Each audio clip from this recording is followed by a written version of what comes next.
Mm.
Yeah. Welcome to the Underrated MMA Sports Talk number 8. We're going to bring Watcher and Brother George up there in a few seconds.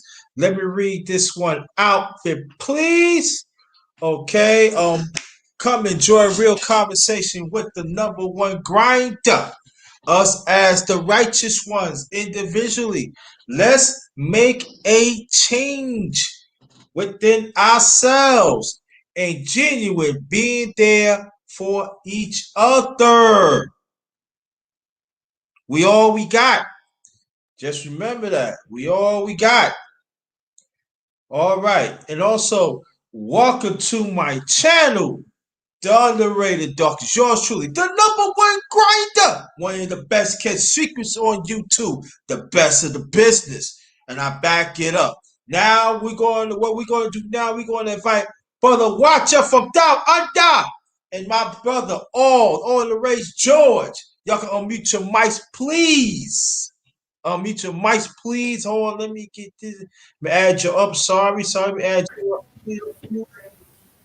Sorry. All right. So, well, before we continue, yo. What's up? Good evening. Good evening, gentlemen.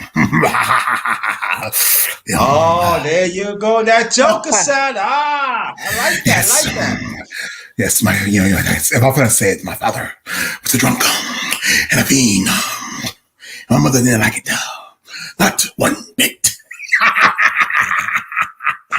I'm so serious. Oh my God. That's crazy. Yo, yeah. Welcome, my brothers here. It's been Welcome. about Thank you. almost about 3 weeks, almost a month we haven't do it, but I promise I'm gonna do it a little more often. I gotta catch right here. This is the underrated MMA sports talk number 8. We approaching 10, y'all. I think we can get 10 before my birthday, June 4th. Maybe I can get it like 12, 13, who knows? All Happy right. birthday, bro. Yeah. All right. I am so excited to get your brother because there's a whole lot of stuff. The last time did we talk of MMA. So what we going to do when I get little things together, I'm going to come from you, George. What happened the last time we talked, and then brother Watcher, you can fill us in because there's a lot of stuff that happened in MMA. A lot of stuff. So George. So let's get into it and watch, brother Watcher. You feeling what it needs to, and I'll be right back. Well, the big thing that's gone on was just last weekend was UFC 261, and what was the big main event, and you had 3 title fights in that main event. And to me, the main event was between Kamaru Usman versus George Masvidal. As you know, Jorge is translated is for George, and that was the second fight between these two, which was to me, truthfully, a shit show fight. The outcome of that fight was pretty much predictable.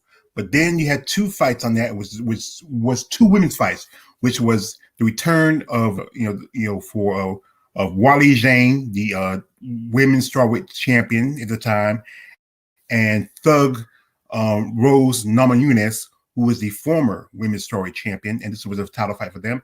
And also, you had Valentina the Bullet Shevchenko, the current women's flyweight champion, up against Jessica Andrade, who was the former women's strawweight champion, who got the shot after beating former number 1 contender Caitlin, the blonde fighter Kagan. And originally, 261 supposed to Andrade actually was supposed to be Rose and Zhang as the main event, and Valentina and Andrade as co-main event. But Dana White, his evil Lex Luthor looking ass, decided to change it up and push and throw on Usman and Masvidal last minute, as thinking that because they will have to fight in Florida. I think they had it in St. Petersburg or was that, I'm not sure. I think it was St. Petersburg, somewhere in Florida. And because this is the first fight, the first UFC event they had with a crowd, not since the first of last year. I think that was February. I believe that was the last time they had a UFC event where they had a crowd. And and this was probably a massive thing, because I think they made a big gate out of that. I think they made a lot of money from that event because they had it in Florida, because Florida has opened itself up. And to me, it's still not too safe yet. I mean, and Florida's one of those states, just as 13 states that decided to open up. Texas, Florida, I think around some of the Dakotas, Wyoming, a couple of others. And it's not a good idea. should still wait. But anyway, still had a big crowd. And anyway, as you know, Valentina being the champion, she's like the third, I'm a big fan of Valentina Shevchenko. So anyway, everybody's talking that Valentina, she had a chance to get Jessica Andrade. Jessica Andrade was strong, just so strong. Like she took out Kate Chikagian. She took out Kate Chikagian what got. Liver, she fell, it was over, that was it. Jessica Andrade's strength. But her skill set is one-dimensional and limited. More head movement, but not that better than it was before. And one hit a quitter and put out Valentina Shevchenko. But Valentina is like a cross between John Wick and Brian Mills from Taken. She has a particular set of skills. So she just tossed Valentina first round with a choke. Then by the second round, she put her in what you call a crucifix, which is taking cross. The same kind of crucifix she put in Kate Chikagian last year. And just elbowed Valentina to the referee to stop it. And she won by taking no knockout. The second fight, which is the undercard, was the co-main event, was Wally Zhang, the current champion at the time, versus Rose Namajunas. And everybody was certain how this fight was going to go. With the distance, people felt like, Wally was going to beat Rose. But Thug Rose, being who she is, knocked out Wally Zhang 32 seconds in the first round with a head kick. Zhang tried to get up, and she was on a 21 fight winning streak. She hadn't lost a fight in maybe 2 or 3 years, maybe 4. And she was on a winning streak, and she got knocked out. She'd get up, she was walking around. She said she couldn't accept it, but she lost. And Thug Rose Namajunas made history by being the first woman to regain the title in that division, especially in UFC start division, because that is the strongest women's division in the UFC. Now, as I said in the shit show fight between Masvidal and Usman, well, it was pretty much the first part was going back and forth, but Usman was dominant as usual, like he was in the first fight. And then by the second round, well, lights out for George Masvidal. He was asleep. So, if a watcher want to fill some stuff in, that'd be cool. So, Yeah. Go away, brother watcher from down under. Welcome. Mm-hmm. Yeah, thanks, guys. That event was wild. Yeah. Even from the Anthony Smith fight all the way up. It was good to see Anthony Smith on the opener for the main card. He fought a beautiful fight. His movement was good. His jab was good. And, I hear Dana White trying to say that, Jimmy Crute's injury was because, his foot landed wrong on the canvas. No, that's some protection there. Anthony kicked his nerve and that leg went out. He was outclassed. Mm-hmm. And Smith rightfully deserved it. Now I think it's time for Smith to get a guy within the top maybe 8. I know he's lost a couple of fights to some top guys, but Anthony has really proven himself at this weight division, and they need to stop trying to feed him these up-and-comers where it's like a high risk, and a lower reward sort of thing. Chris Weidman broke his shin, which is crazy. Oh, my God. And you got to remember. You go ahead. Yeah, remember that. Same thing happened to you remember we fought Anderson Silva. Same thing happened to Silva. Yep.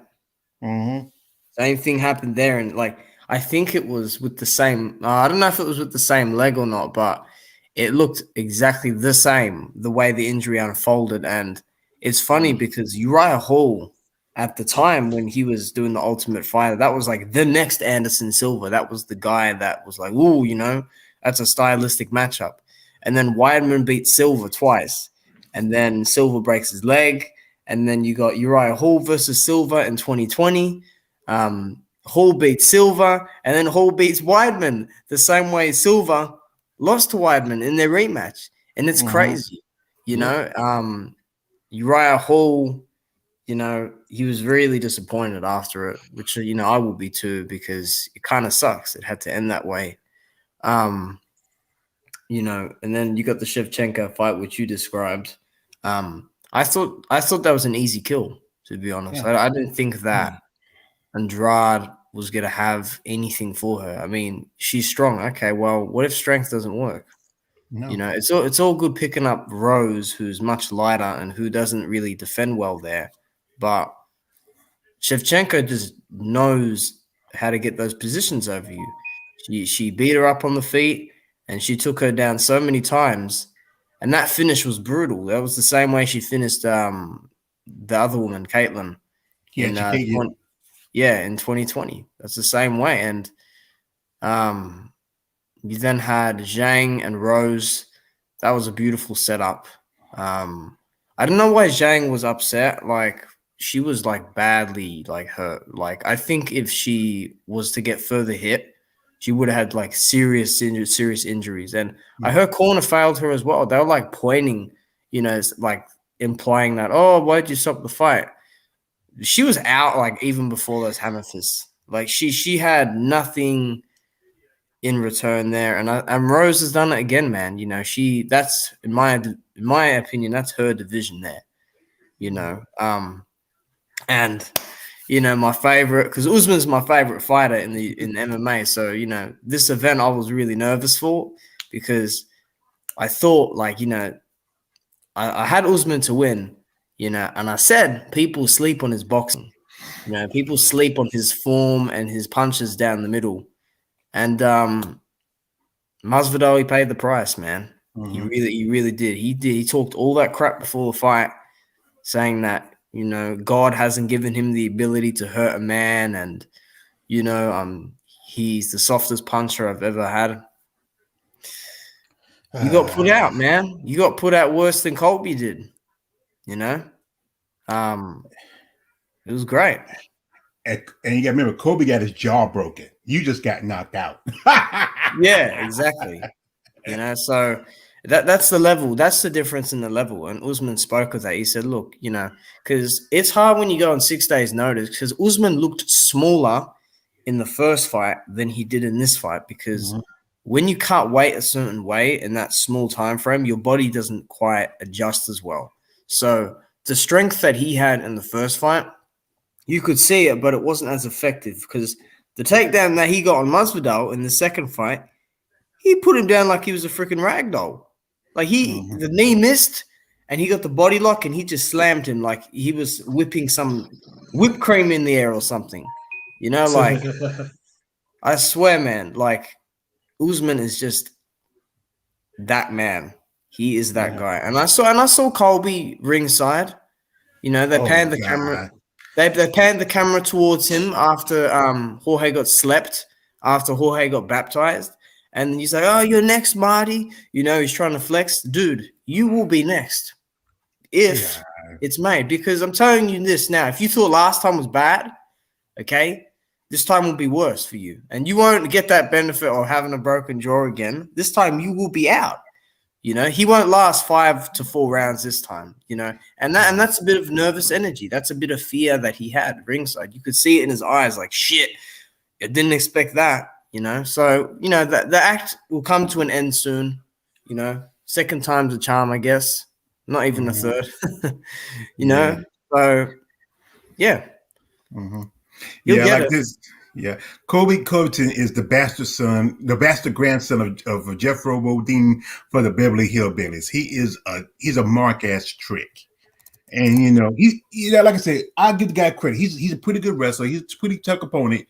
He beat guys like Robbie Lawler and some other top level guys. But Masvidal is his kryptonite. He's not Masvidal. I mean, not Kamaru Usman is his kryptonite. He's not gonna ever get past Usman. You know, he's done. He might take a chump change fight against Masvidal. So, you know, just so he can maybe try to shake, because, you know, he hadn't fought for almost, when was that fight? Back in 2019. So that's been just about 2 years since he fought Usman. Because remember, it takes at least about 6 months for his jaw to heal from that, you know, and get wired. You know, and that's been like about 2 years. And he might as well take get a soft touch fight against Masvidal or somebody else, you know, before he ever gets in the ring with Usman.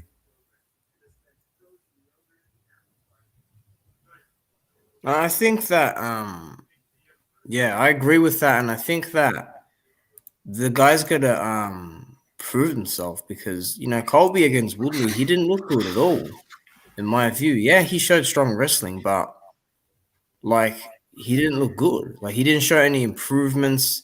If anything, he looked more stiff in there, and he looked Mm-hmm. to have like no head movement at all. Whereas Usman's improved, and I don't see. I think Leon Edwards might be the tougher matchup compared to the other guys because I feel like Usman he wants to lap the division, so it's like Mm-hmm.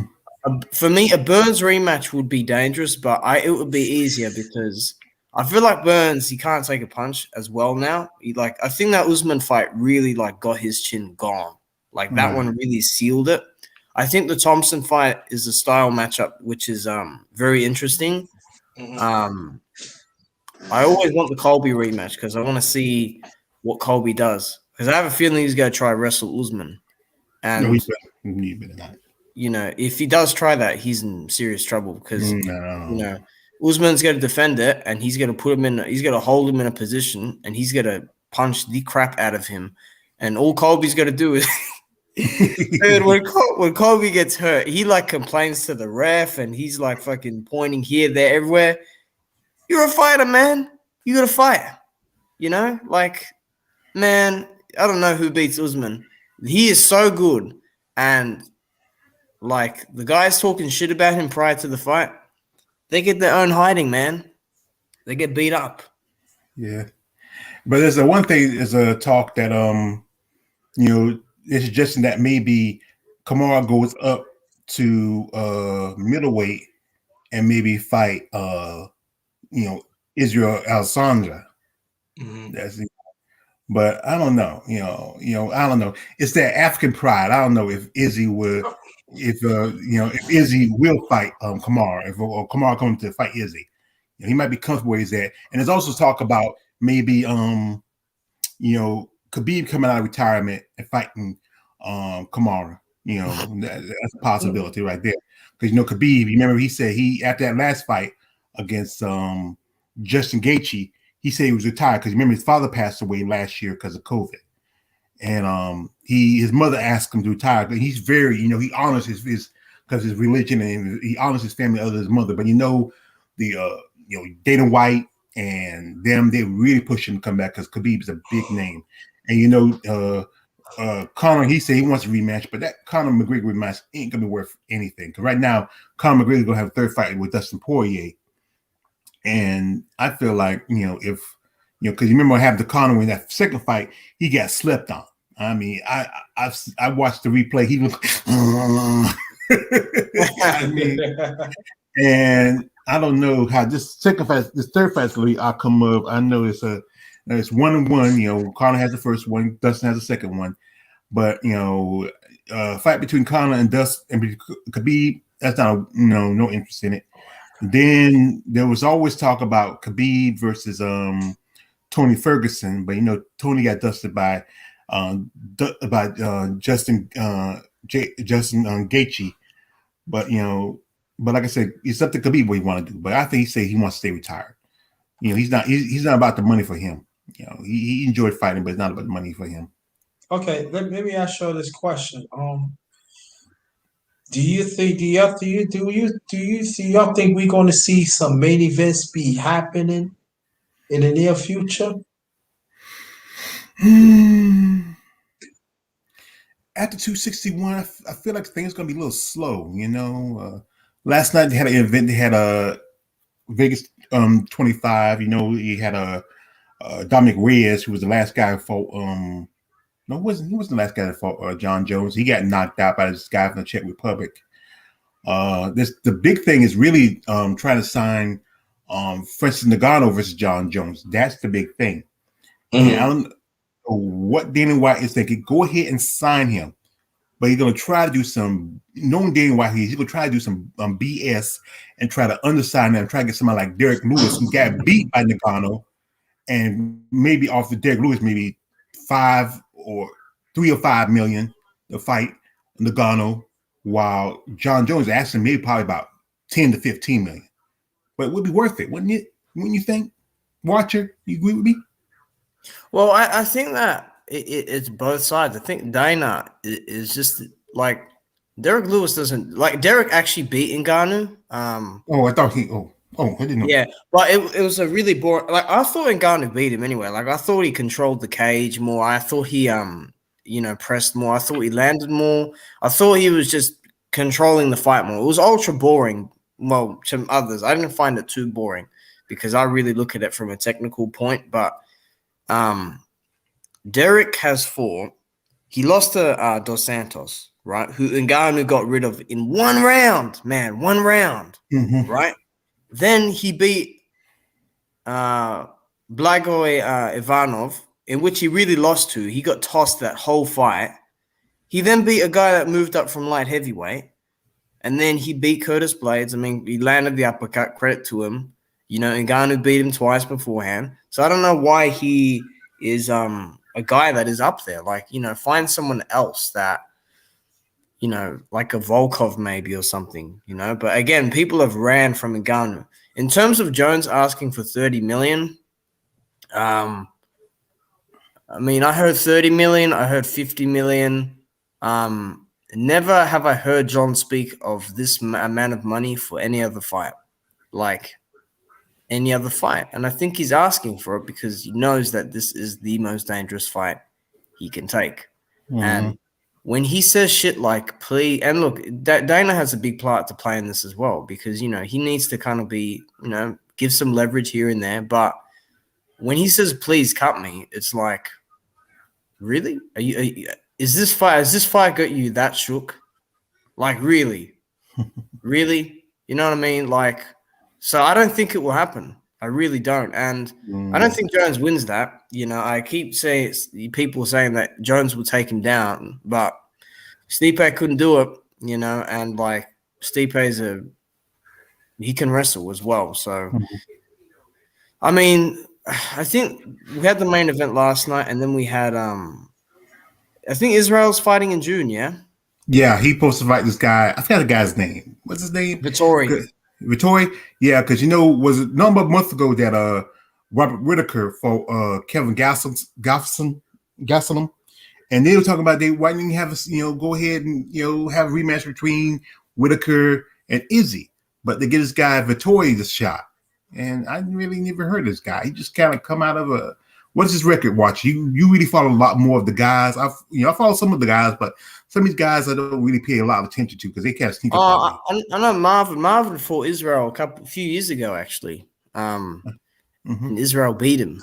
He's 17-4, and his only losses have come to decisions. He's lost to Adesanya, Carlos Jr., and then some other couple guys early in his career. I think Whitaker would have made more sense, but Whitaker said he doesn't have enough time to prepare for June. So it's like this one can be out the way. And, I think that's a good fight. But, Vittori was saying that, he won the first fight. And the first fight was close. That was a fight that was close. And Vittori took Adesanya down a few times. And, Adesanya's like, oh, he's complaining about it. And I'm like, well, I can see why he wants the rematch because, like, it's there. Like there's an opportunity. But I think Israel is the king of that division. I don't think anyone will beat him there. Yeah. Because like I said, the one thing that fight he had with Blachowicz a while back, everybody said that exposed that he needs to work on his wrestling. That fight really exposed him a little bit. And I like Izzy. Izzy's a pretty good fighter. You know, he's a style bender. I like when he comes out when he was doing because I'm a fan of anime and he's doing little stuff like doing like like Jidori or doing Rasengan, or doing Rasengan from Naruto. Oh yeah. Yeah, that Blachowicz fight. Like I picked Jan to win. But Adesanya is good. But I will say this, I think between him, Usman, and Ngannou, I do think he is the most vulnerable because, for me, the Gastelum fight, okay, it really shouldn't have gone that way. If you really think about it, like just with the size difference and um, the the technique and the power and everything, he really shouldn't have had a war like that. You know, he should have been more careful. The Whitaker fight was perfect. You know, I love that performance. And then the Romero fight, he fought scared.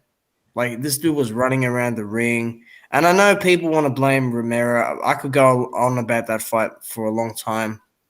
And then the Yarn fight, that was a weight division above. I'm just saying he's a little more vulnerable than the other two because, like, he can get hurt pretty easy. Like, he gets hurt easy in there. Yeah.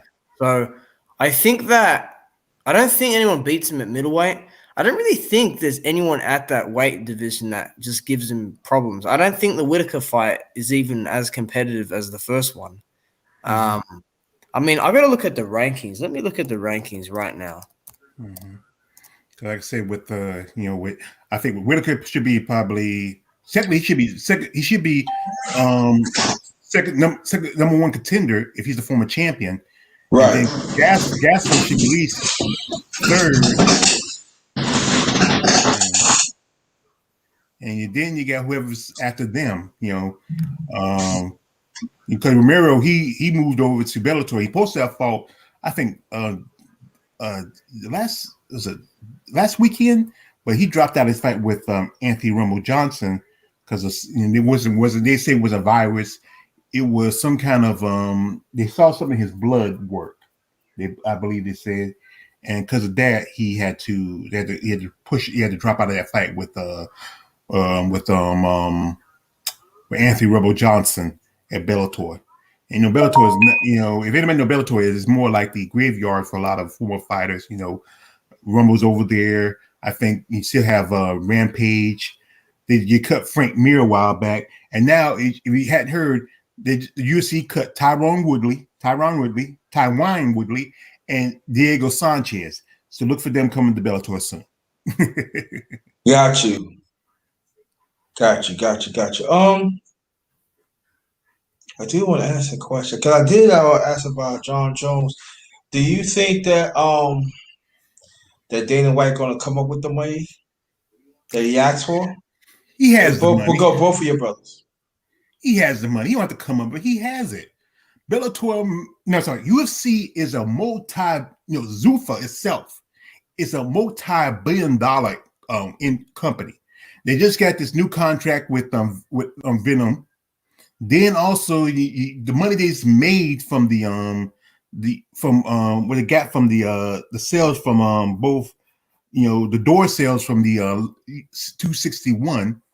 They still merchants, even though they may not have crowds when they do some of their fight nights, like especially in Vegas, they're still making monies and they're charging people arm and leg for pay-per-views where they could make people a little deal. And then why he's on his headhunting thing about streamers. He don't want people streaming, but you know what? He can't stop that. People. It's that old saying. It's always a way around of a mousetrap, and that's his problem. He don't understand that. He has the money, but he's a cheapskate. And like I said, one thing he don't want to pay his fighters like he should. But the thing is, if he feel like if he pays fighters too much, they won't be as hungry compared to boxing. Look at boxing, like Floyd Mayweather. I mean, he wouldn't go in boxing at least if he got for anything under 100 million. And most of these fighters in MMA are fighting. Sometimes if you're not the big names, if you're not a John Jones, you're not a Stipe Miocic, if you're not a DC, if you're not a Amanda Nunes or a Chris Cyborg or any of these, most of the other fighters are fighting maybe at no more than maybe about $15,000 a fight. And then after taxes and paying your people and this and that, and it might be lucky they walk away with a nice $10,000, and that's for that one night, And then if you get a show money, or if you get maybe depending if you get lucky and be the fight bonus of the night and get an extra $50K, it's just they got the money, but they are chinky. And that's something is rich people, no matter how much money they have, they sit on it. They sit on their wealth, and they don't disperse it fairly like they should. Yeah. Well, I think Dana can pay him. For me, it's just that I don't think Jones really wants it. I only think he'll take it if he gets that money.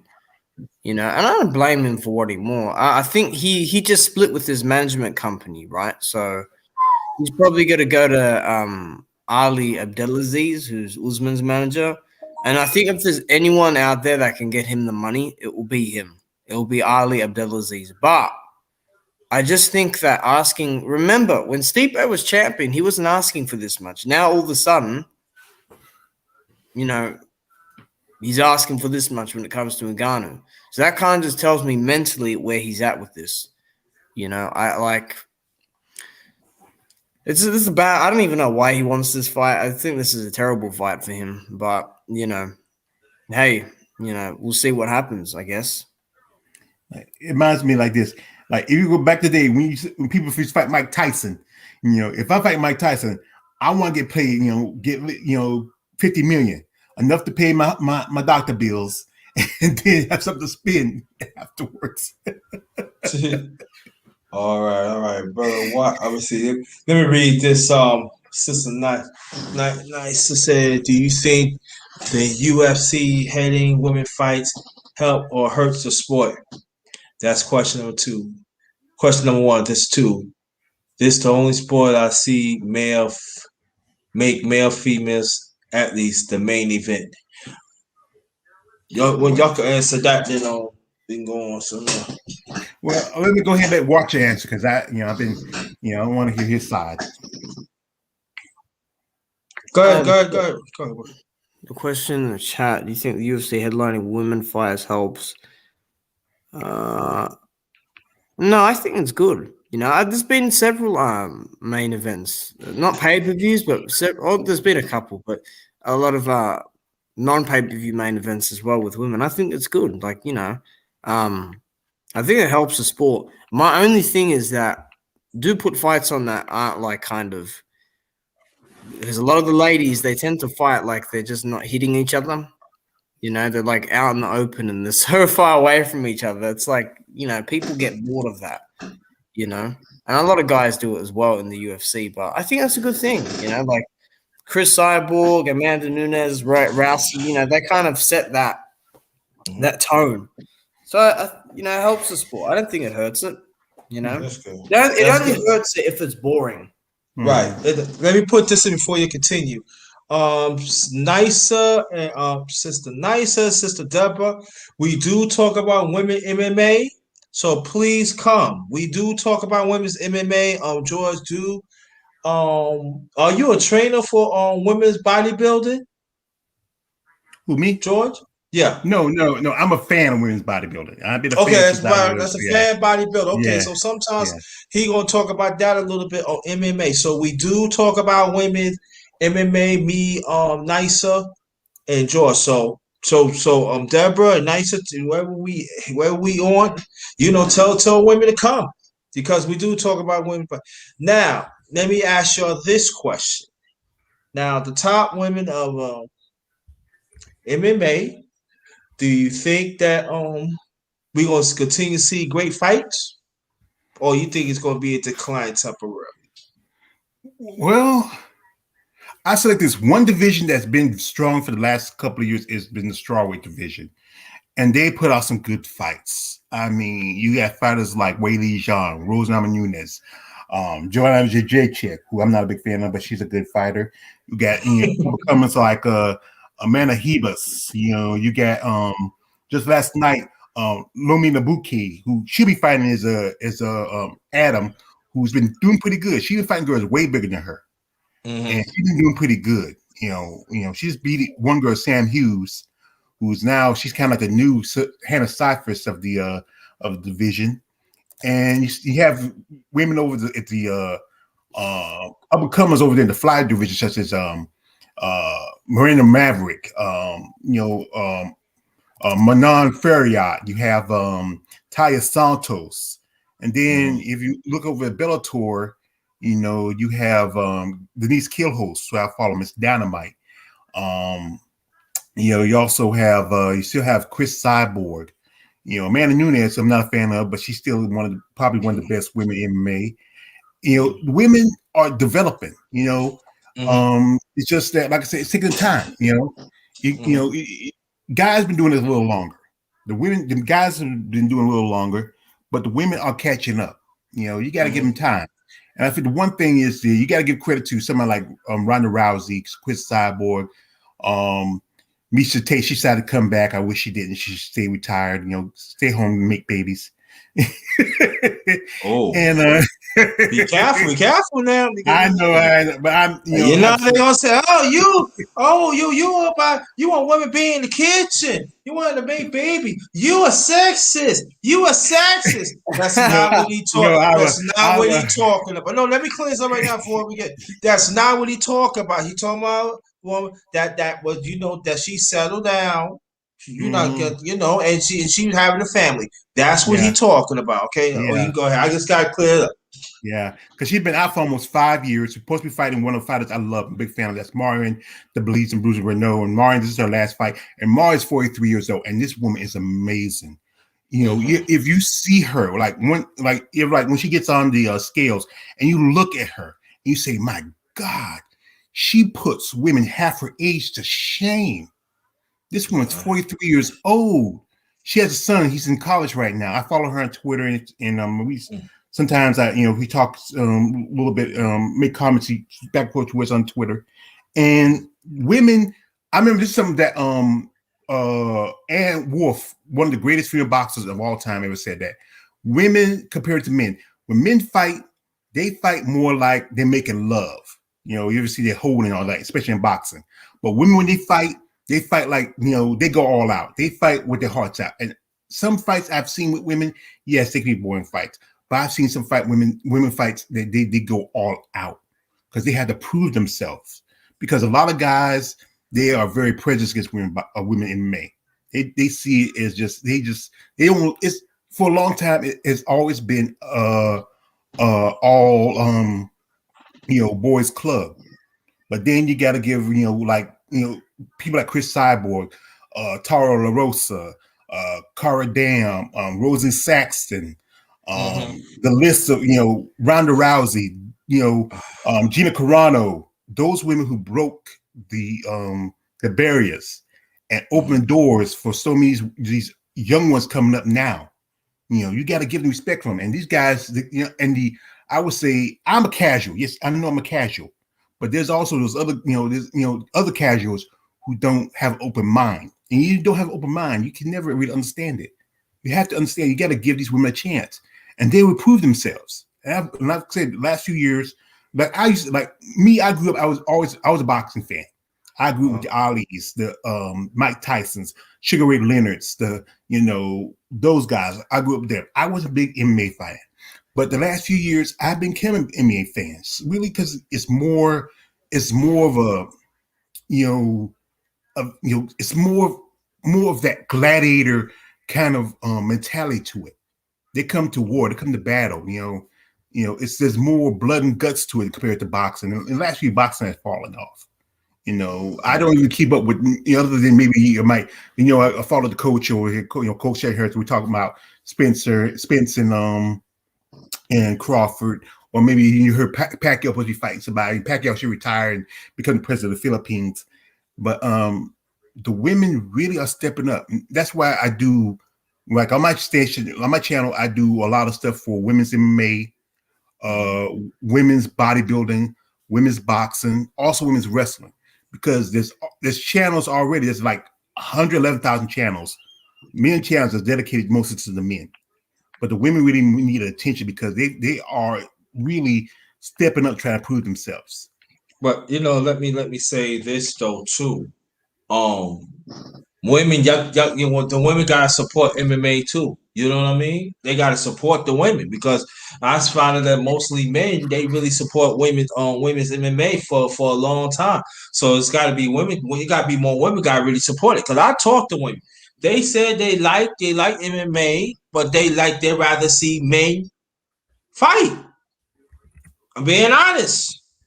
So it's got to be more women to support. And before George, I'm gonna get to you, and then Brother Watch, I want you to hit on it too. I mean, I agree. You know, more support is needed for it.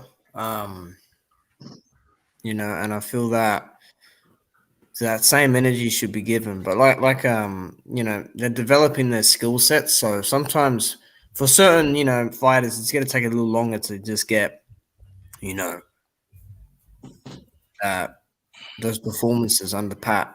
You know, like the knockouts, the submissions, but even some of these old fighters, these old women fighters, they're able to just make people half their age look bad, you know, because they got good experience. So, you know, more energy, in my view, should be, you know, put towards them.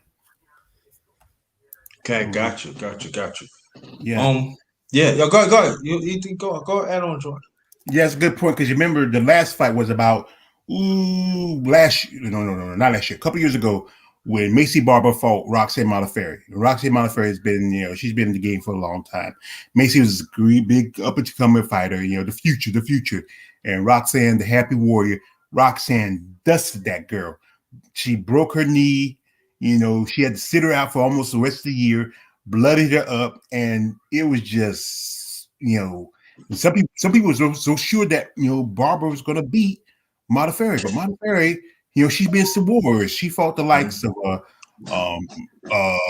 you know, people like KGB Lee and so many you know, some tough fighters, but she beat this young girl, you know, 20 she was 21 then, and Roxanne was just not even, I think Roxanne was maybe 37, 38. Yeah. Yeah, that's all right. Yeah. And yeah, but now let me ask this. There's a question in my mind, but it slipped though. It really slipped. No, yeah, this is the question is me and Brother Watcher, we did talk about this, George, on my earliest MMA fights and everything, MMA and all like that when I was doing. I think I did it. I asked him like I think the second or third one, but I'm not sure. But I do want to ask you, do you think fighters of the past that fought MMA should become trainers? What's some already have? Because I know Mike Brown, you know, he was a fighter who fought Uriah Faber.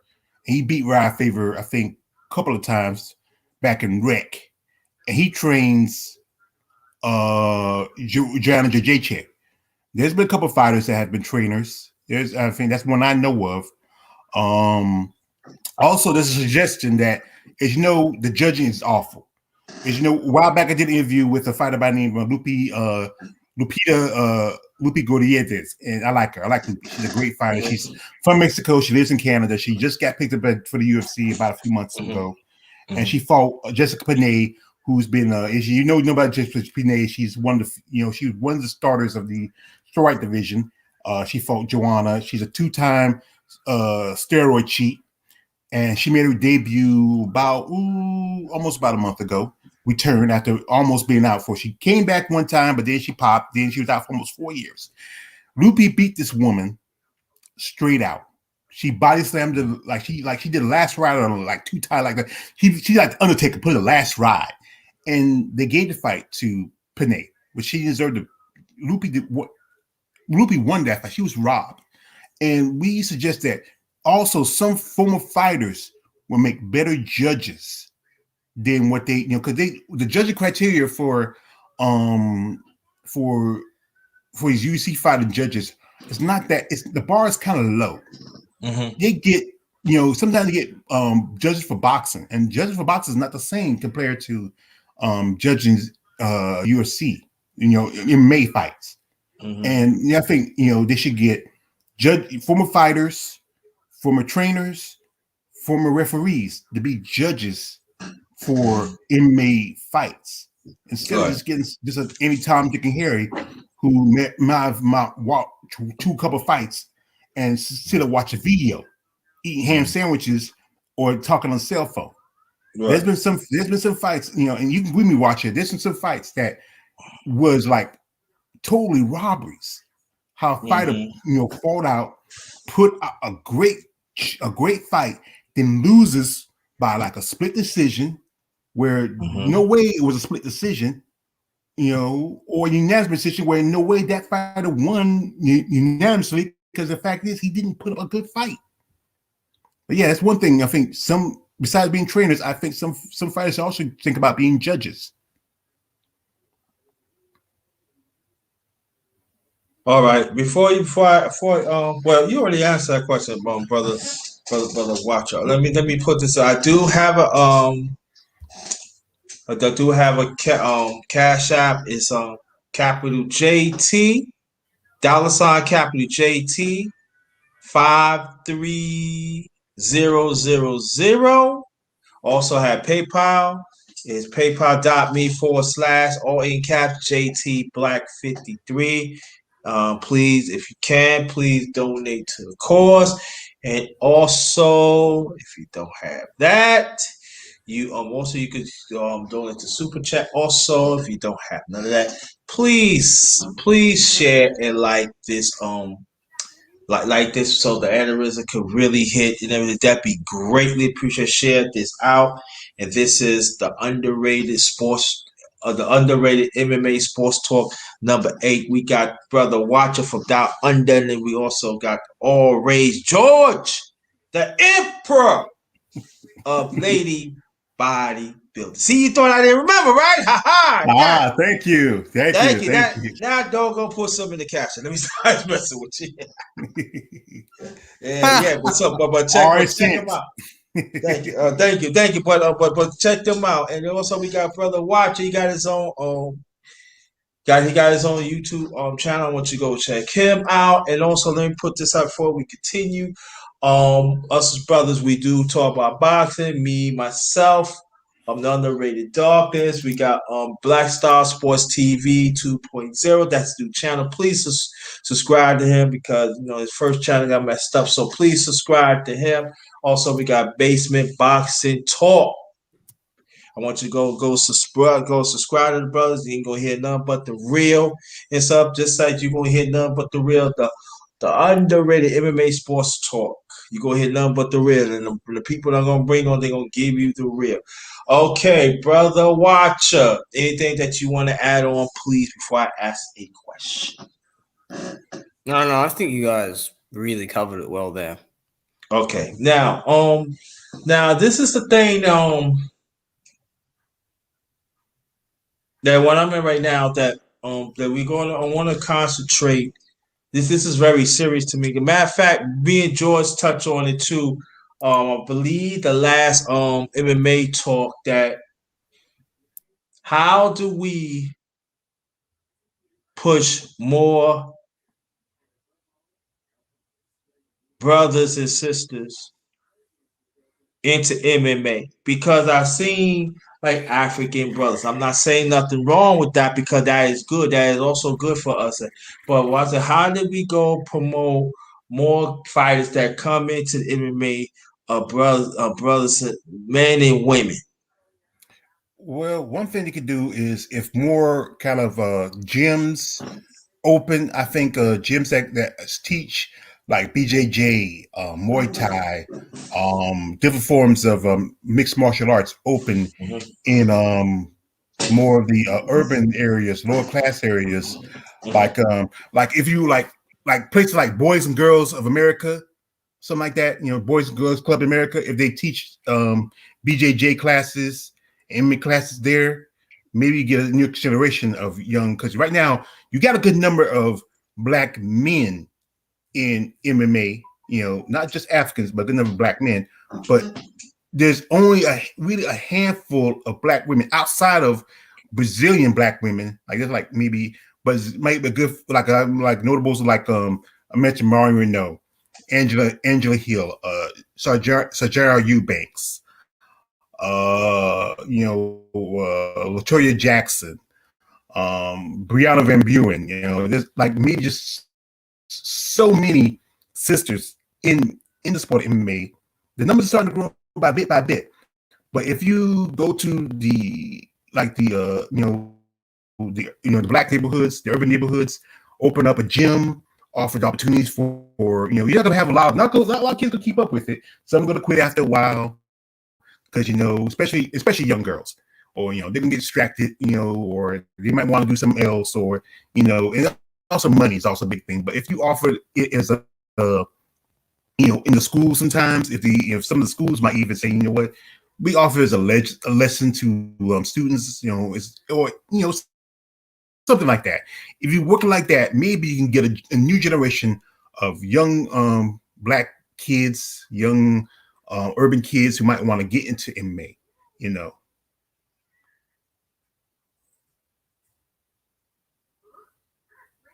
Yeah, that's Okay, Brother Watcher. Okay, go ahead, Brother Watcher. You know what? It's similar to like boxing, because like how boxing has saved lives. Like look at the opportunities that has given people, right? So I feel like the same thing should apply. Just not MMA specific, jiu-jitsu, Muay Thai, judo, all those sorts of things, just so people can get an art form down pat. Um, you know, Angela Hill, who's a UFC fighter. I don't know if you know who she is, but she fights at like strawweight or like flyweight, and she that's like the way she kind of got into it, to build her confidence up and to do something, because it provides opportunities, and people who are getting caught up in trouble, troubled youth and all that. And this is a way for them to kind of express themselves and better themselves and make something of their life, or progress. So it's a very important thing to do, and the benefits of it, the money can be good, and you can achieve a hell of a lot. So, at the end of the day, it needs to be pushed more, because just like boxing, it can change lives. It really can.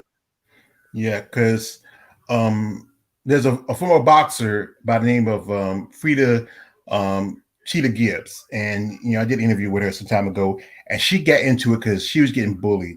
Her uncle had a dojo; he taught her karate, and then she went up from karate. She did kickboxing, and then she beat one of the top female kickboxers about 27 years ago.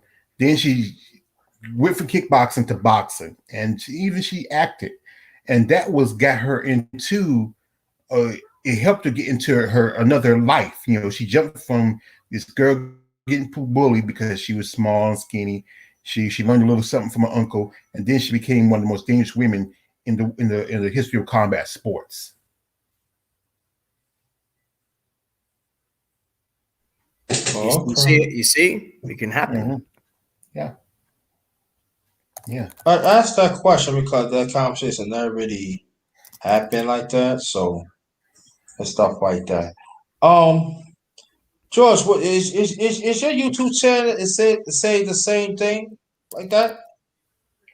Like what? What it says on your avatar. It said all the Rage George. That's what it says on All the YouTube way too? George. Yeah, all the way George Page, aka the Pervy Sage. Because I have a couple alter personalities. You right now you're talking to all the way George Page, the emperor of female bodybuilding talk, and then there's the Joker. I see all the Rage George Page. It's like look like a gorilla, something like that. Mask on. Mm-hmm. Yeah, that's the Pervy Sage. That's from Naruto. That's Jiraiya. Oh, so that's your page too. Yes. And also Mala. Because you should have a link. Let me get you a link. Let me put a link in the put a link in there, please. And brother Watcher, you can put your link in the chat too. Because Nice and she said she wanted subscribe to you. I already did. Because I appreciate my subscribers. YouTube will give you those few subscribers in there, but I appreciate the people that actually subscribe to me. As you know, recently I got a few female bodybuilders that subscribe to me. I love that when people subscribe me, especially them, because they really show me how much I support them. They support me. Yeah, and support me too. You knew support me Yeah, too. yeah, I know I support you. I follow you, I ain't talking about brother. I you. I'm talking follow about the you. people. I thought the people come here. Support me too, huh? Oh man. Y'all come in, y'all pump and dump. Y'all come in just like relax and dump. No, don't do that. Come on now. Yeah, it's messing with y'all. Yeah, it's fun. Like I Yeah. said, because like I said, I started this channel was it about, I would say, 3 years ago, because I was taking care of my mother, and she was dealing with stuff. She had illness. She was going through some other stuff, and I started it because just to vent. Because I just came on YouTube just to watch some videos. Some of the videos I couldn't watch, so I joined, and then I just started just putting out some videos. Then I met Coach Sharon Harrison, and he inspired me. And then I started doing my interviews. I started doing my videos. I just dropped a video where last night, as you know, they just had a UFC event where they had 3 minute fights, and one of my fighters I have a fan of, one Miss Randa Quasto Marco, she fought, and she lost to disqualification against a up-and-coming fighter by the name of Juana Pereiro, and Miss Pereiro fought at Dana White's Contender Series, and it was by DQ, and said because of a kick, a up kick. But here's the thing about this: both opponents were on the ground. And she was and she was getting out of trying to get in the way. She threw the kick, and Pinejo, she fell. She got hit. Now here's the thing: like this, there was a fight, as a while back versus Petr Yan versus Aljamain Sterling. Now people comparing this, and there's a big difference. Sterling was hit with a knee, intentionally hit with a knee by Yan. And people, because they Petrin say Sterling's faking a hit. Think like this: you're getting hit with a knee by somebody, and there's people that his corner told him they hit Aljamain Sterling with his knee on while he's a ground opponent. Khabib Nurmagomedov, who's friend with DC, told him, because Petrin speaks nothing but Russian. He heard the corner what they say, because that's most of the fights has been fought with no crowds. We can hear the corner people, and he told DC, because him and DC are good friends. He told him that the corner told Petrin to hit Aljamain with the knee. Now the situation with Randa versus Muana, that was doing a fight. The referee could have had enough. I'm gonna say the referee should have had some testicle fortitude and just call it, because still it was just the first round, and just called it no contest instead of disqualification. Randa been on a 4-fight losing streak. It's a fourth fight she lost. She just recovered from COVID. She supposed to have fought Luana back in March. She got COVID, sat out, because it takes you at least about, gotta think about, you got to recover for at least 2 weeks. It takes you at least about another week or so for let you go back and fight. And then, almost at least a month before you actually get back to fight. I like Randa Marcos. She did an interview with my man Coach. She talked about when she fought Marina Rodriguez, and she was injured. They made a fight with Rodriguez, and that fight ended with a draw. She had a couple fights where she did lose. She lost convincingly. And one fight she fought against Mackenzie Dern, where she lost, where she could have won, where she made a mistake by falling into Mackenzie Dern's on a submission.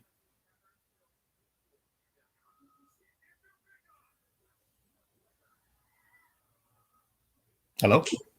Yeah, I'm right here. Yeah. But like I said, it's just, I hate when people do this. I mean, if Luana got hurt, she got hurt. That's understandable. But it's not the same compared to when somebody intentionally hits you when you're a ground opponent on the knee. They're both opponents on the ground, struggling, fighting. And sometimes accidents happen. It's like I watched also a while back, I watched a boxing match between Jelena Mejovic versus Erica Cruz. And there was some clashing of heads. In the 7th round, as you often know, having this, when a round goes a certain amount of when a fight goes a certain amount of rounds, and when there's like an accident or butt, it goes to the scorecards. Medjedovic was bleeding, profusely. The referee stopped it, went to the scorecards, and then they gave the fight. The fight because scorecards was leaning towards Cruz. They gave the fight to her. Now, if it's early in the fight with his injury, and if the scores cards don't really say who's winning like that, it's called a no contest. In that situation, the judge should just call it a no contest instead of a disqualification. That was unfair on Randy Marcos.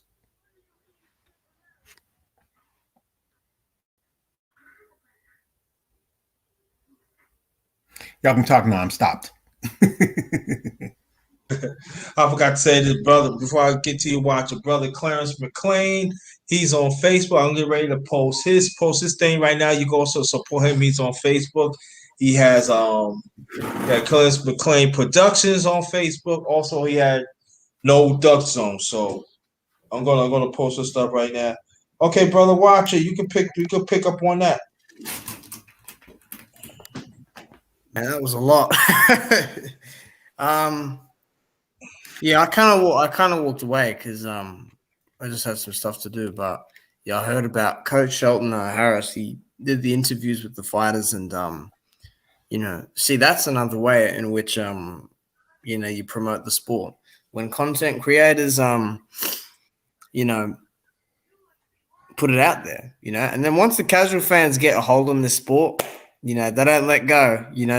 They see a few knockouts here and there, and they're hooked on it. So as far as I'm concerned, it's a good thing people coming onto YouTube channels and doing interviews, and it reflects the same way as boxing. That's really, except I think with MMA it's still developing, because back in 2010 you didn't really see a whole lot of media covering MMA except if it was maybe Ariel Helwani, or Luke Thomas. Luke Thomas covered it as well. Luke's on a roll right now. He's that freaking analyst and everything. He breaks it down pretty well. Mm-hmm. And like I said, I think a lot of people. I think one thing was I remember if the hardcore boxing fans are not a fan. They don't like MMA because it's so vicious. I remember Bernard Hopkins, B-Hop said he called MMA gay porn because you see the guys rolling on the ground, hugging on each other, holding on each other. You got moves like rear naked choke, and that's sounds yeah. But it's really, it goes back almost like classic Roman Greek wrestling. How it was back in the days. If you ever watch history, watch History Channel or remember that when they fought naked. These guys fought completely, totally naked back in those days. There was no gloves, no shorts, no cups. These are two men fighting each other butt naked. And UFC has come a long way. MMA generally has come a long way. Right now Bellator has to deal with Showtime. UFC, it used to be on Spike TV. Then it was on FS1, Fox Sports. Now it's on ESPN. One organization that I follow, Invicta FC, which is all women's organization. They just, for a long time they were shown on UFC Pass, which is a UFC kind of streaming service. Now they just got picked up by Access TV, where they get to be, and I think in about 2 more weeks, they get to have their first UFC, the Invicta event on network television. For a long time, all it was shown was on streaming service. Now they get to be on an actual, on a network television. MMA has come a long way, and it's still growing. You got PFL, it's also on ESPN. One time it was on sports. I think it was on NBC Sports. I think this talks about Fox Sports is looking for another MMA organization to put on. MSNBC also. Remember Bellator was on Spike TV for a long time.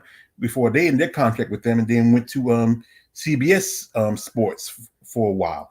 I mean, MMA is really growing, and and a lot of these fighters are getting popular.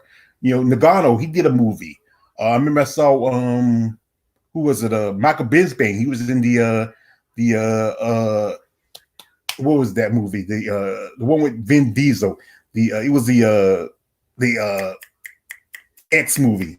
They all came together. You got the Bullet. She's doing a movie. Halle Berry. Chris Cyborg. She's very popular. She just did modeling for a video game. MMA has come a long way from just mostly bunch of guys fighting in a cage and just fighting to next to almost to the death.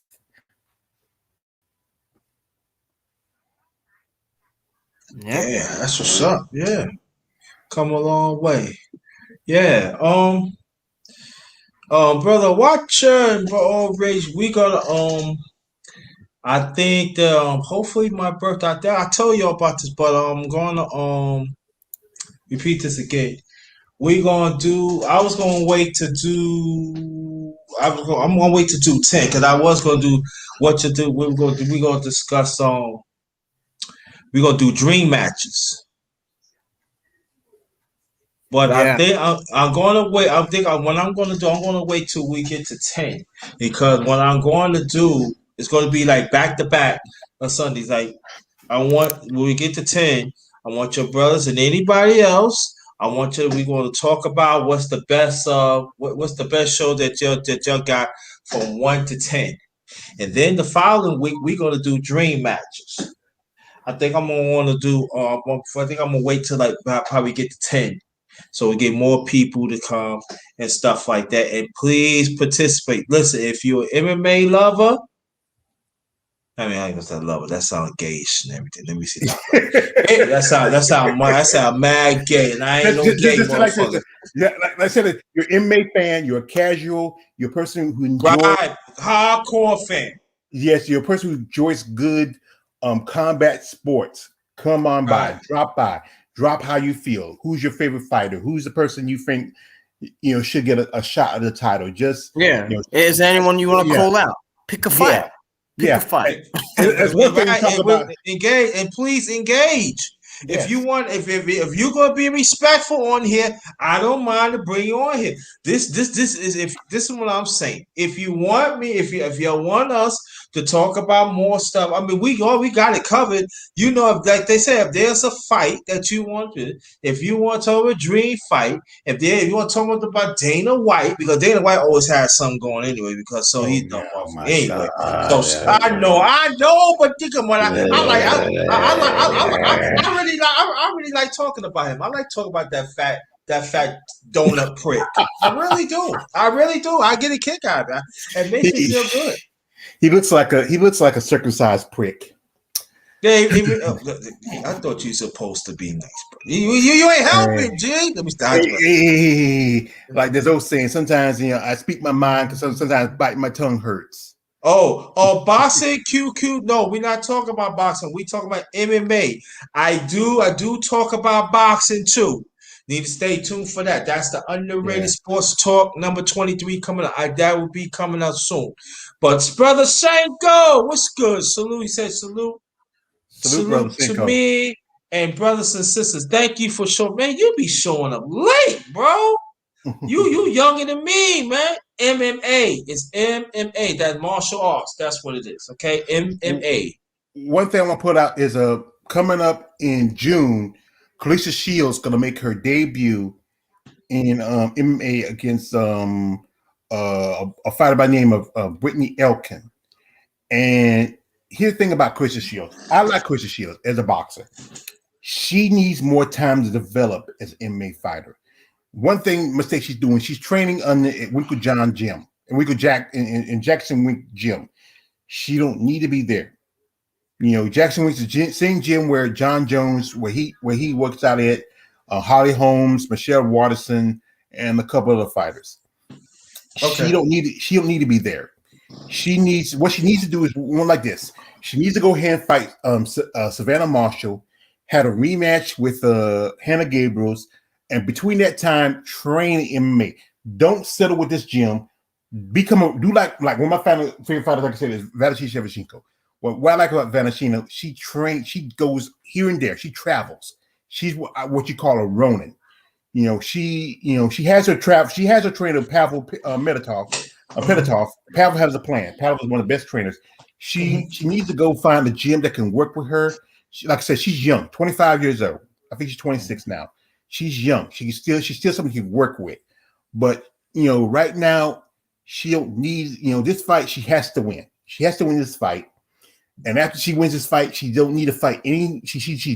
What she should do is this: fight some tournaments, train. She needs to study some Muay Thai. She needs to study a little BJJ. Throw some wrestling. She was talking about fighting Amanda Nunes. It takes a year. No. You need at least 10 or 20 years to get to Amanda Nunes' level. And she needs to really work before she ever. What you said? How many years? 10 or 20 years to get to Amanda Nunes' level. I just want to laugh. That's true. And go, and I mean cut and go. And I want you to hit this brother Watcher too. And I think that the dude MMA, I know this one, it takes years because you gotta learn different forms of MMA, different forms of martial arts. It's more than one martial arts, and it takes years. And then and then when you dedicate, you move up the ranks. It means you move up the belts. Like the stronger you have the belts, the stronger you really know. So these are the people these are the ones that put years and years and years. So this is something that you just cannot just catwalk it. You know what I'm saying? You gotta be in it. You gotta be in it for years. You got to know what you're doing. Just like in boxing. Boxing, you can't go in there. You gotta know what you're doing for years. Just like people said, MMA can die. You can actually die in MMA too. Yeah. You could die in there if you don't. I mean, it ain't have all about you don't know what you're doing. People know that people actually die in MMA. You know what I'm saying? So you gotta know what you're doing because the person, Carisha she's fighting, she ain't no cupcake. She's not no cupcake. That means maybe she's not a no name, but she been part of doing this for years. And I want you, brother, watch. I want you to get into it too. I think this is the worst mistake that you put in there. I think she should get more training. She at least she should get the basics. Even though I don't think she would get the basics that quick, but I think they should get the basics and stuff. That's what I feel. Brother Watcher, if y'all think I'm right, tell I'm wrong. Well, I think you're wrong, and here's why. I'm kidding. No, I think that Watch your mouth. I don't know why. I don't even know why she's doing the freaking MMA. I don't want to hear because she will get beat. She's gonna get beat. I don't want to hear shit and excuses after the fight saying, I was inexperienced and she held me down and she wrestled me and this and that. Fuck that. I don't care about that. You signed up for this, you got to expect it. And for her to even go over to Jackson Wink, you don't need to go to a gym that helps drug fiends. Okay? Oh my God. And Carrie have racists too. Yeah. Right. Like racist, racist, feminist, all that. I gotta throw that in there because it's true. It is true. It is true. Like, who's the guy? Is it Greg Jackson, the one that says to John Jones in the corner, let's take a deep breath? No, that one. Or whatever, him. I think it's Mike Winklejohn. I think, is Winklejohn the one with one eye? No, that's Greg Jackson. Greg Jackson's they say Greg Jackson's a good trainer. But Michael Winklejohn he's just an asshole, just basically short like that. And like I said, I want to point this out too, is what was I about to say? There's been some someone like Heather Harding. She did pretty good for a while, but she didn't have enough experience. But there are some former boxers, like Ava Knight. She fights over at Bellator. She's done pretty good. There's Amanda Serrano, who's probably one of the best female boxers around. She took her time. She fought at America Combatate. She knew too well. Her first fight, she lost. She had a draw. She won her second fight, but now she's on her way to do another fight, and she's coming on kind of smoothly. And the thing with Carissa is because women boxing is not making as much money, and that's the sad fact about it. Because the women not because men's boxing. You most know if you know it, Underrated. It's still all boys club. It's still yeah, but Texas. right, I get what you're saying, but again, I'm not picking on the women, but women got. This is what I'm saying, and I didn't mean to change something, but I'm gonna wear it back in, just like WNBA. You know why you know why women ain't supporting that? Because it's not fun. It's not making it fun. And then at the same time, you got the homosexual, I have to say, this could come into it. And there are some women not attached to it. They don't want to do it. They don't, and I'm saying, so that's why if you ask women, they like to watch brothers in the NBA. Just as boxing. You got women that actually like to watch men in MMA and boxing. That is fast because it's not enough women that is willing to put in the work to really promote it and willing to structure that it really, really should. And we have to understand one thing though too, that I would tell some women this. If you want more women, y'all got to step up and make it happen. But understand it's going to be an uphill climb. All I'm just saying is this, that you might need some help. But I'm saying you got to put yourself out there. You got to know the market, and then you got to make it appealing. Because let me tell you, I'm letting you women right now. It's going to be women going to say they're never going to support women, wherever they not. They like men. They like the testosterone. That's what they like. So we ain't talking about them. They never gonna come. But y'all gotta shape it. So y'all gotta have conversations. And even if when you have men. Two, you gotta support this too. And brother Watcher, you could build up on that too. Well, like I was saying before, I mean, I don't even know why she's at that freaking gym. Like, yeah. I don't know why. Like, there's no need. There's no need for the MMA. I don't understand her. Get the Savannah Marshall fight. Put the nail in the coffin for that. You can beat her. It's a tough fight, but you can beat her. Shut all the naysayers up. And then you rematch that Gabriel's, whatever her name is. Hannah Gabriel's.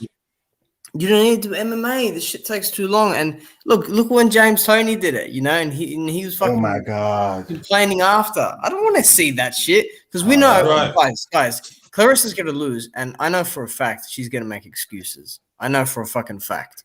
She will do it. She will, and I don't want to hear it. And that's why I'm not even going to watch that shit. There's no point. There's no point. Now, let me say this before you continue. Now, you heard what Brother Watcher said. You heard George. Now, I'm letting you know. I'm echoing the same thing. So, any women, do not say that it's the man's fault. Don't say, "Oh, the men ain't giving me a chance." This is a sport that it takes years to perfect of all styles of MMA. This is not easy. It is not easy to get the person on the ground. It is not easy trying to submit a person. It is not easy that you be in a painful position trying to maneuver out. There's not easy how you throw a punch, especially when you need a person, because there's a certain way you gotta need a person. There's a certain way you gotta position your body. There's a certain way that you gotta go for that muscle. It is not. Then you gotta deal with a person that kicked your leg. So this is not easy. I seen people kick somebody's leg as he broke. Okay, I seen it. This is not easy. So I'm saying, Carissa Shields, please do not complain, because if you complain, I'm letting you know right now, on MMA, we are bombing you. I'm letting you know right now. Go ahead. And one point is the fighter Brittany Elkin. She can't afford to lose to somebody like Carissa Shields. If she loses, she's gonna get trolled. And it's like she's gonna have a hard time if she loses somebody like because if Chris Shield doesn't have a lot of power, but if she used enough volume and maybe stun Brittany Elkin and maybe knock her out, and she loses to a boxer. As you know, recently UFC just picked up a former boxer by the name of Daniel Wolf. She fought Nisha Triple Tennant.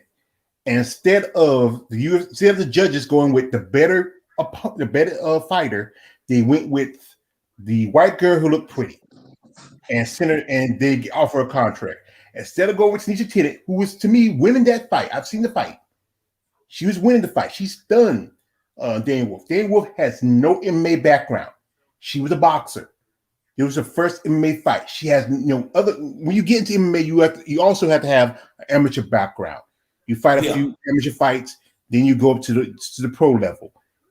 Daniel Wolf had no MMA background. She's mostly been just a boxer, and now she's supposed to be fighting I think in about a few months against Felicia Spencer, and this girl fought both Chris Cyborg and Amanda Nunes, and she went the distance with both of them.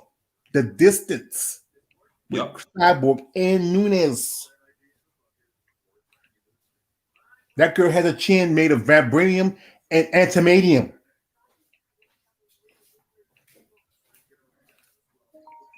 Oh, I'm just saying, gotta know what you're doing. You gotta know. See, we saw yesterday, like me, you and Black Star discussed about Ruiz and Areola. You can't write anyone off, Can't do that. Ain't that? I'm gonna tell you just that. Yeah, but people be saying, "Oh, boxing's unpredictable." And also MMA. MMA, you get kneed in the face. You get a baptism. Right. Yeah. You get kicked in the face. You look like an ostrich laying there right now. You get stomped on the foot. You can stomp you in the feet. Yeah. You can get kneed in the face. Put in the choke. Yeah. I mean, anything. Chimera, armbar. You can actually get choked while you're standing up. Yes. Guillotine. Oh, also, remember that the Amanda Nunes, her last fight against Megan Anderson, she had a girl in an armbar / choke.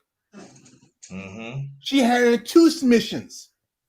And one. And right. And you gotta prepare for that. Do you understand what I'm saying? You gotta prepare for that. Yes. Man, y'all crazy. That's why she needs at least 2 more years of she needs to train a little more, do a little boxing, help pay for the MMA. What she needs to do is go to Japan, study some judo. Go to Thailand, study a little Muay Thai, and also go to Brazil and study some Brazilian Jiu-Jitsu. Yeah, travel a little bit, study a little here and there. Don't find a gym that works with you. Don't go to a gym where you on TikTok dancing with Holly Holmes and Michelle Waterhead and John Jones. No, you don't need to do that. You don't. Yeah, go. Yeah, that's true, man. Go ahead, brother. Watch it before I say something. God damn, man. These people. Okay. I mean, I touched on it already. It's like, again, you can't play around with this shit. This isn't like you get kneed in the face, like you get, cut on the toes. There's a scratch that can happen. The likelihood of a headbutt is more, common. Like, I just don't want. And again, she is signed to PFL MMA. It's like, how? Like, how on earth has this happened? You're a boxer. And you see, the other thing is this, right? She does this fight, and then you've got to switch back to your actual fight in boxing. So it's like, is the footwork still going to be sharp as it can be? Are the hands going to be in the right position? The movement? These are things you got to consider. You can't play around with 2 different sports. Right. It's like, right. And at the same time, too, brothers, I want you to elaborate on this, and after that, we're gonna close it out.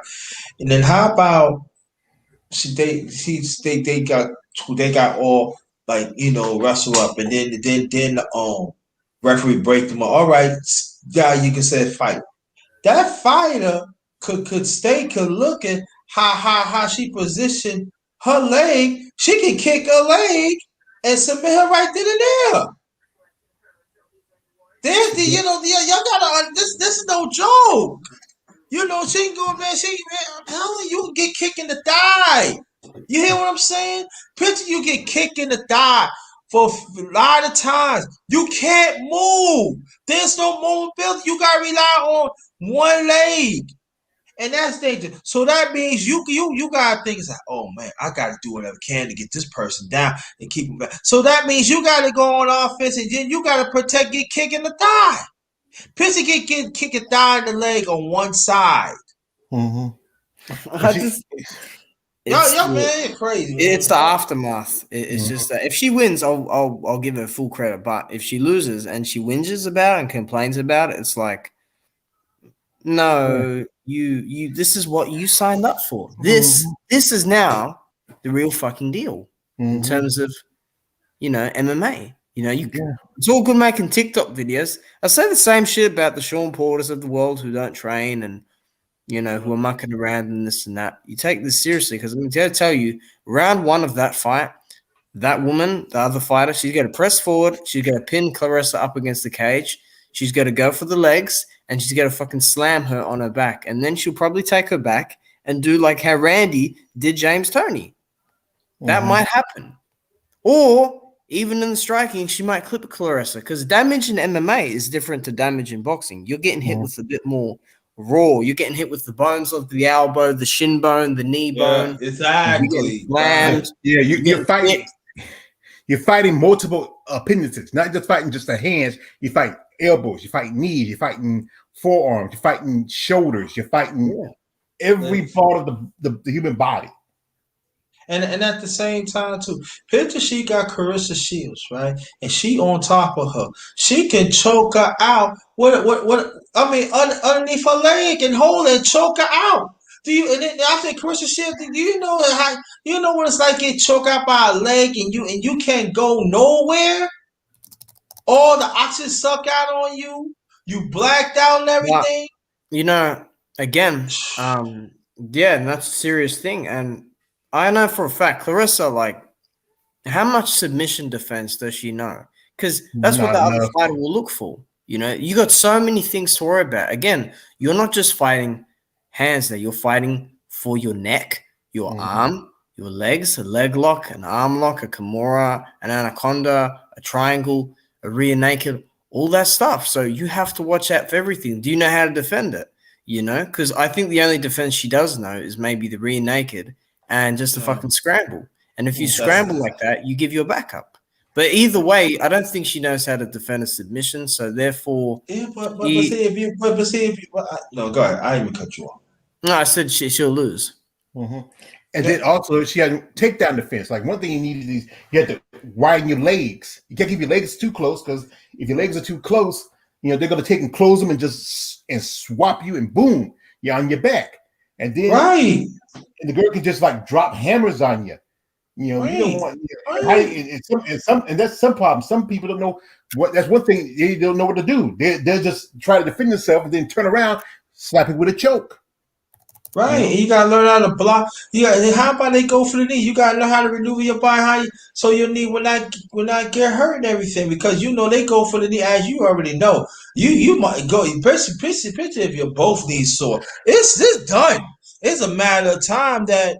And then how about your knees? That means you gotta go survival mode. So that, like the brother said, you gotta learn how to fight from your back. Fight for your stomach. Fight for your knees. Fight in the doggy stand. You hear what I'm saying? It's a thinking. You know what I'm saying? You gotta. She gotta make sure. It's like this. I gotta make sure what's next. How to get out of that position too. So it takes. It takes years of this condition too. Yeah, she's not ready for it. Like I said, she needs at least like 2 or 3 more years. She needs to do tournaments. She needs to train. She needs to go to. She don't need to go specifically a gym. She need find a gym like someone like a top team, maybe go to the gym that Sarge Eubanks and Tanisha Tennant and Katie Jiggin works out of. Go work with different people who can teach you something, but don't stay with Winkle John Gym. They just want you for your name and your money. That's it. They are a money grabbing gym. That's all they're about. They're about the money. And the only people they care about is John Jones, Holly Holmes, Michelle Watterson, and a couple others. And everybody else, they just have the worst records. Right, you need something everybody to push you. Okay, brothers. This is a great show. If y'all want to do it again next week, let me know, please. Brother George, last remark, please. After that, I want you to stay there. Thanks for the cash app. Very much appreciate it.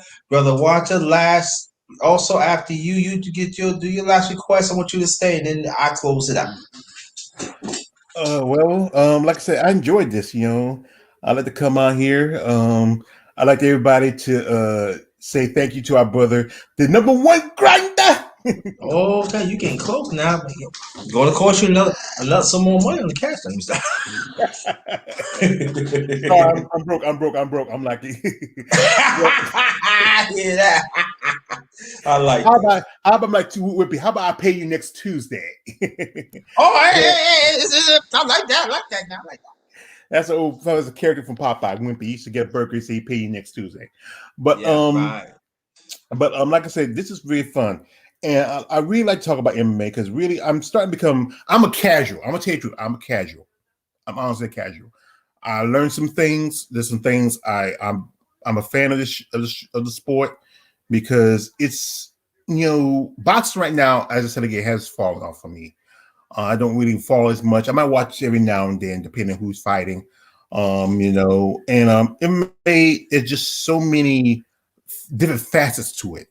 It combines so many. It has the aspects of boxing, the aspects of wrestling, martial arts. It's in a way it's a art, if you look at it. But like anything, is just truly can be entertaining. But there's this time there's some fights that can, you're gonna need some coffee and some noodles if you watch it. But like I said, I enjoy coming on here with you fellas, like underrated, the brother watcher. I mean, I love talking this up. Maybe how we do tomorrow. Next Sunday, see how we do. And also, let me ask you brothers a question. Sunday's still good. Is it possible that sometimes I could do MMA throughout the week if y'all available? I'm just asking. Depending. Let's see. I do my show. On Mondays. I have a show called my Mother Talk Mondays, where I talk about subject bodybuilding. No. I'm not talking about on your schedule. I'm talking about we work only once in a while. I'm talking about during the week. How you feel about the Jordan and brother? No. I don't got no job. I have no life. I don't have a problem. Well, what I'm going to do, I'm going to let your brothers know when it's a good day. Then we're going to do it like once in a while. All right, brother Watcher. From down under. Last remarks, please. Yeah, it was great chopping it up. Another great conversation about MMA. I'll be happy to do it again. We really covered, some good topics for sure. Yeah, and also stay right there too, because I'm closing. I want you to stay right there. And also too, like the brothers are saying, if you have any questions, ask. If you want to come to the panel, let me know. Drop your email in the chat. We're more than happy to get you on. But all I'm just saying, I'll be happy to brothers here, be respectable. Because the same way you don't come up here, I have right to kick you off. Mm-hmm. And let's respect each other. That's all I'm saying. If y'all say you want MMA, you gotta support this. I know. CSH Combat Brother Shelton. He does it. He do it for a long time. So you gotta support that too. And I'm trying to get this hard to catch him though. Oh my God, harder. I would like to get him. Coach is busy. Half the time he is on the road. He has his. Sometimes I might send him a text every now and then. He may not answer to a couple of days later.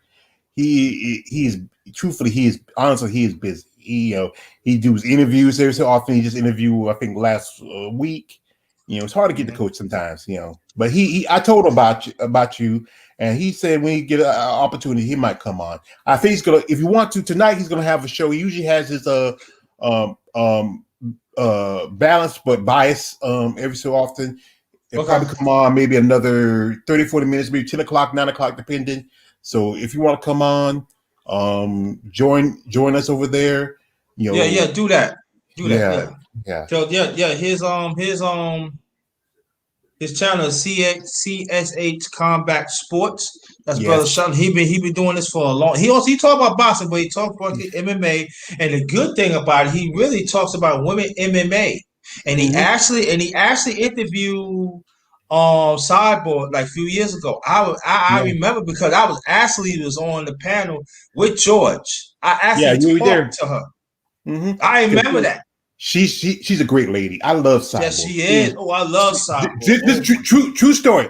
I did a video where I mentioned she just got the award for CBS Sports Award, and she commented on my video, and it's just when somebody like that, who's this top level MMA champion, comes and take the time and comment on your video. That's just genuine, because he even talked to Valentina, both the Shevchenko chicos, Antonina and Valentina. He has talked to Quiet Storm, Randa Marcos. Mario Renault is one of our favorite people. She always come over on the, he's gonna come on right now. He's just come on because I just got a notification. He also talks about the men's sports. He talks about the men too. And he does interviews with boxers. He's the coach. He's just, we try to get the coach 10,000 subscribers because and we want him to, because he's good. He's generally a great man. He's the guy who really inspired me to become where I am now. Because I just started off with maybe 50 subscribers originally, and now I'm already at 420 some subscribers, and my channel's only been on for about 3 years. Yeah, and also, man, I'm approaching 2,000. I'm about like maybe 40 something subs away, so I'm trying to get to 2,000. And I promise y'all, when I get to 2,000, I'll make sure I'm gonna get a little over 2,000, because you know how YouTube is. When you get 2,000, they gotta take 3 or 4 away from. They be playing with you. I gotta make sure I'm not gonna have it. Make sure I have like 2005 and 2006. That's when we gonna have a party. I'm gonna have a party on here. I'm gonna party boxing. I'm gonna party everything. But I want to thank your brother so much to make it happen on the Underrated MMA talk. The Underrated MMA Sports Talk number 8. Number 9 will be next week. Now I'm not sure when the brother's gonna let me know. I ain't gonna say no, but we're gonna talk about it. Maybe we'll do MMA like once in a while out of the week. You know what I'm saying? I gotta ask the brothers when's a good time. So you never know. I want y'all to go check it out, because they are now we start having matches throughout the week too. There's something's gonna come up, so we're gonna touch on that and everything too. But I want to thank your brothers, Brother Watcher, and they put their channels in the chat, and also the ones that I posted. I want you to go support the brother. Support and participate. Again, I do got a cash app. It's $capital JT 53000. Also, I have PayPal account. As you see right then and there before I get off, it's paypal.me/ all in caps JT Black 53. Also, I have a super chat if you want to do that. And also, if you cannot find it, if you can't do it financially, you can always free. You can share it, and put like. Share it on your social media, with your social media, wherever you have, and hit a like on it. Let's get them algorithms up, okay? Thanks again, brothers, and I will reach out for y'all. Peace to you. Peace to Brother George and Brother Walter. Peace to your families, and hopefully Please be safe for your families and the ones in the chat. Peace to y'all and your families. Travel safely, no matter where the part of the world, us as melanin people. Travel safely because you know the climate is. So if you go to your destination or home, make sure you're trying to travel. Please try to travel in groups. It's crazy out here, and I don't want nothing to happen to y'all. So constant prayers to y'all. Thank you very much, brothers. Until next time, good night. But this one is Ghost. Peace out.